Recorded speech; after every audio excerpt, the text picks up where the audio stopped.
하나님의 말씀 창세기 34장 18절 그들의 말을 하몰과 그 아들 세겜이 좋게 여김으로. 오늘 설교 제목은 두 가지의 다른 양식을 먹어야 산다. 왜 하몰과 그의 아들 세겜이 야곱의 아들들의 제안을 좋게 여겼을까요? 12절에 보면 이 소녀만 내게 주어 아내가 되게 하라. 아무리 큰 빅물과 예물을 청구할지라도 너희가 내게 말한 대로 수응하리라. 세겜은요, 마음속으로 디나의 오라비들이 자기의 잘못된 행동에 화가 나 엄청난 돈을 요구할 줄로 알았습니다. 그러나 그렇게 할지라도 그것을 수용할 마음을 가지고 있었습니다. 그런데 야곱의 아들들이 제안한 내용은 돈 한 푼 안 드리는 방법이었습니다. 대신 잠깐 아픔을 참으면 되었습니다. 자기가 지출할 돈의 양에 비해 잠깐 아픔을 참는 것은 아무 일도 아니었습니다. 세겜성 주민들도 세겜과 마찬가지의 생각을 하였습니다. 23절에 보면 그리하면 그들의 생축과 재산과 그 모든 짐승이 우리의 소유가 되지 않겠느냐. 잠깐 아픈 것을 참으면 야곱의 엄청난 재산이 자기들 것이 된다는 착각된 생각에 허락한 것입니다. 그런데 이런 면에선 야곱의 아들들도 똑같습니다. 28절, 29절에 보면 그들이 양과 소와 나귀와 그 성에 있는 것과 들에 있는 것과 그 모든 재물을 빼앗았으며 그 자녀와 아내들을 사로잡고 집 소구의 물건을 다 노획한지라.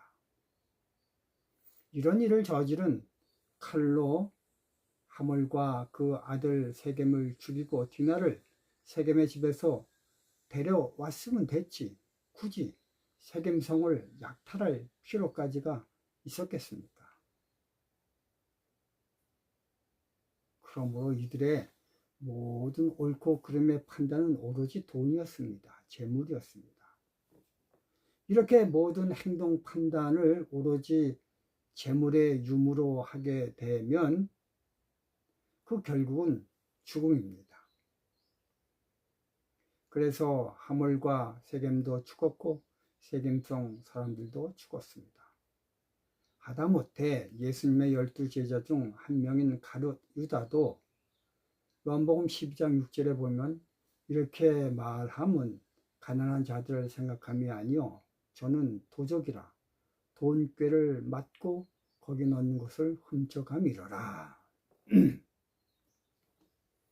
결국 돈 때문에 가룟 유다도 자살로 그의 삶을 마감하게 되었습니다. 이것은 우리들에게 모든 행동을 유발하는 것은 돈이 아니라 하나님의 사랑으로 바꿔야 됨을 알려주고 있습니다. 요한복음 6장을 보면요, 돈의 논리에 정신이 팔린 사람들이 예수님을 왕으로 삼기 위해 찾아다니다가 예수님을 만났습니다. 그럼 그들을 향해 예수님은 칭찬을 하신 것이 아니라 그들의 행위가 악함으로 속히 그들의 삶의 목표를 바꾸라고 이렇게 말씀하셨습니다. 요한복음 6장 26절 27절. 예수께서 대답하여 가라사대 내가 진실로 진실로 너희에게 이르노니 너희가 나를 찾는 것은 표적을 본 까닭이 아니요 떡을 먹고 배부른 까닭이로다. 썩는 양식을 위하여 일하지 말고 영생하도록 있는 양식을 위하여 하라. 저희는 이 말씀을 통하여 이 세상에 육신의 썩는 양식과 영적인 썩지 않는 양식 두 종류가 세상에 있음을 발견하게 됩니다. 이것의 특별한 차이점은 썩느냐 안 썩느냐입니다. 그런데 성경엔 안 나오지만 이 두 양식의 차이점은 또 하나 있습니다. 그것은 썩는 양식은 눈에 보이고 안 썩는 양식은 눈에 보이지 않는 양식이라는 것입니다. 그래서 사람들은 눈에 보이는 것만 믿기 때문에 실제적으로 있는 양식임에도 불구하고 썩지 않는 양식의 존재를 믿지 않는 것입니다. 여러분, 힉스라는 사람이 예언하기를 물질을 쪼개면 나중에 아주 힉스 입자라는 것이 나온다고 말을 했습니다. 이것을 다른 말로 과학자들은 말하길 신의 입자다라고 합니다. 왜 이렇게 명칭을 붙였냐면 이 세상에 존재되는 모든 물질은 에너지를 받기만 하지 주지는 않습니다. 그런데 오직 이 물질만은 자기가 가지고 있는 에너지를 남에게 주는 것입니다. 그래서 명칭을 신의 입자다라고 말한 것입니다. 이것은 이 시대의 가장 위대한 발견임에도 불구하고 사람들은 과학의 한 일부분이라고 치부하여 그 존재 가치를 격화시켜 사람들의 신경을 분산시켜 버렸습니다. 그래서 이 사실로 인해 하나님의 존재함을 온 세상에 알려주었음에도 불구하고 사람들은 하나님의 존재를 극구 부인하는 말세의 세대가 된 것입니다.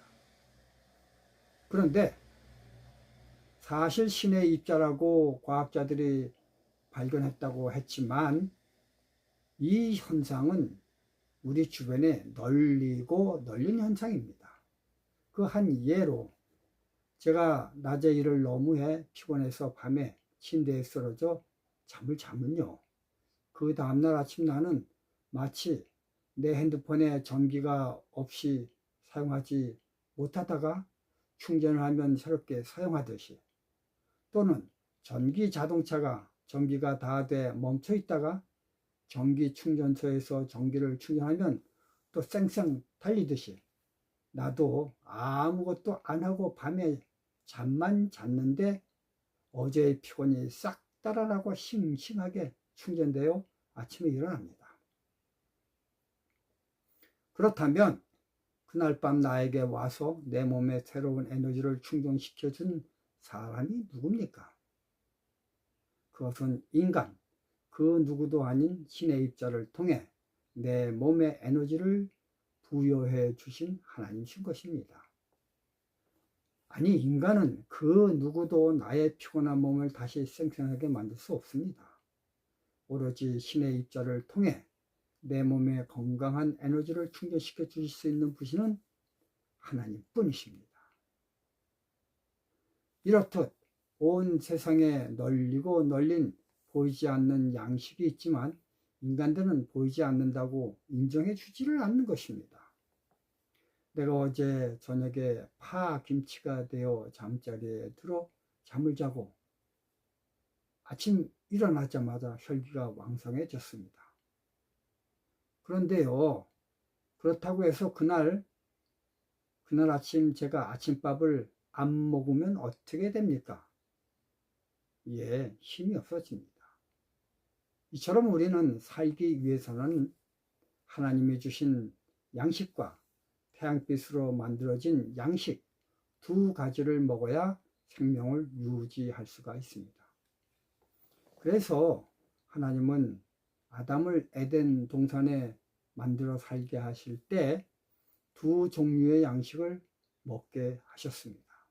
창세기 3장 22, 23절을 보면요, 그가 그 손을 들어 생명나무 실과도 따 먹고 영생할까 하노라 하시고, 여호와 하나님의 에덴 동산에서 그 사람을 내어보내신 것을 우리는 봅니다. 이 말씀을 통해 에덴 동산에 생명 과일이 있다는 것을 짐작하게 됩니다. 그런데 이처럼 에덴 동산에 생명 과일이 있다면 생명 과일만 먹고 살면 죽지 않고 살 수 있었을 텐데도 불구하고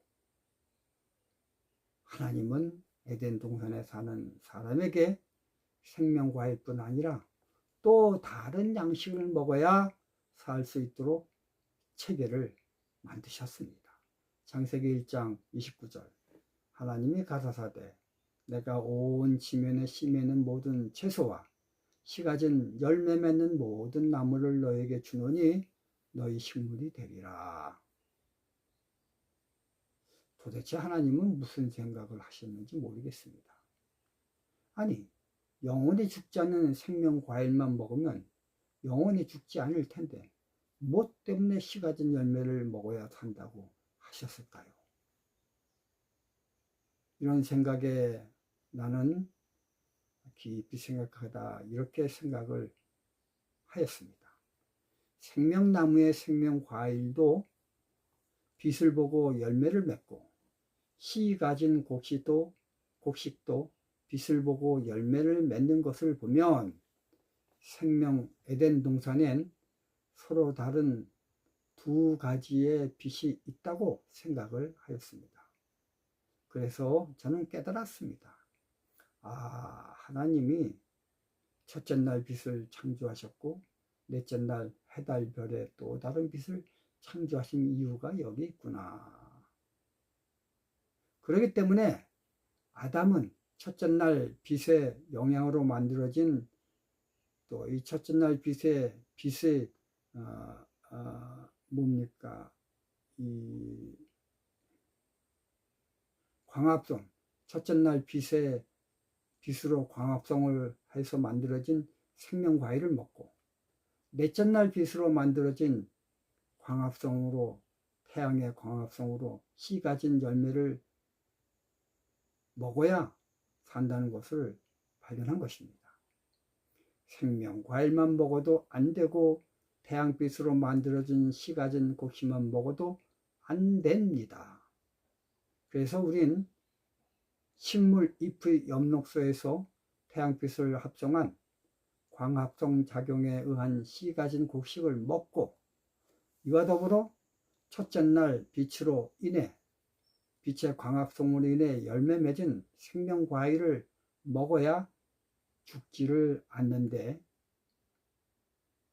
근데 에덴 동산에서 쫓겨난 다음에는 태양빛으로 만든 한쪽의 식물만 먹으니 죽는 것이 되었습니다. 여러분, 우리는 지금 두 가지 열매가 있는 에덴 동산에서 쫓겨나온 아담의 후손들입니다. 그래서 생명과일을 먹을 수가 없습니다. 그럼 어떻게 해야 되겠습니까? 이것을 해결하기 위해 하나님 아버지께서는 첫째 날 빛으로 만든 음식인 영적 양식인 예수님을 우리에게 주셨습니다. 그래서 이것을 가리켜 요한복음 6장 27절의 말씀을 보면요. 이 양식은 인자가 너에게 주리니 인자는 하나님 아버지의 인치신 자니라. 요한복음 6장 33절 35절 하나님의 떡은 하늘에서 내려 세상에게 생명을 주는 것이니라. 저희가 가로되 주여 이 떡을 항상 우리에게 주소서. 예수께서 가로사대 내가 곧 생명의 떡이니 내게 오는 자는 결코 줄이지 아니할 터이요 나를 믿는 자는 영원히 목마르지 아니하리라. 이처럼 성경은 너무나 확실하게 에덴 동산에 있는 생명 과일이 예수님임을 너무나 분명하게 밝히고 있습니다. 그런데 문제는 이런 예수님은 이미 2000년 전에 십자가에 달려 돌아가셨습니다. 요한복음 1장 1절과 14절 태초에 말씀이 계시니라. 이 말씀이 하나님과 함께 계셨으니 이 말씀은 곧 하나님이시니라. 말씀이 육신이 되어 우리 가운데 거하시매. 이것이 생명과일과 씨 가진 곡식 두 가지를 먹는 하나님이 제정하신 영생의 법칙대로 사는 방법입니다. 매일 나와 함께 이 양식을 먹는 자는 어쩜 복이 있는 자들입니다. 우린 하몰과 세겜처럼 어리석게 태양빛으로 만든 돈만 추구하다 죽는 그런 삶이 되지 말기를 바라며 말씀을 마치겠습니다. 감사합니다.